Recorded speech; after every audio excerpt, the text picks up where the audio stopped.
बिस्मिल्लाहिर्रहमानिर्रहीम।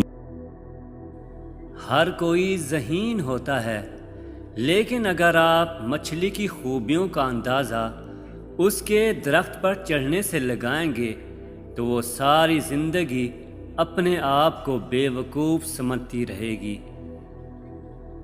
अगर मुझे एक मसला हल करने के लिए 1 घंटा दिया जाए तो मैं 55 मिनट उस मसले के बारे में सोचूंगा और 5 मिनट उस मसले के हल के बारे में।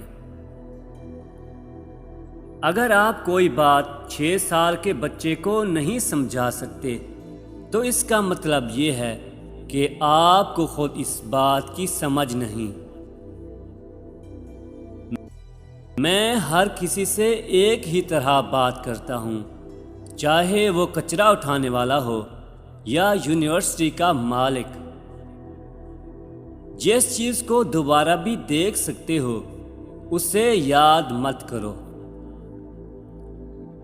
बात ये नहीं कि मैं बहुत अक्लमंद हूँ, मगर मैं सवालों के साथ वक्त बहुत गुजारता हूँ।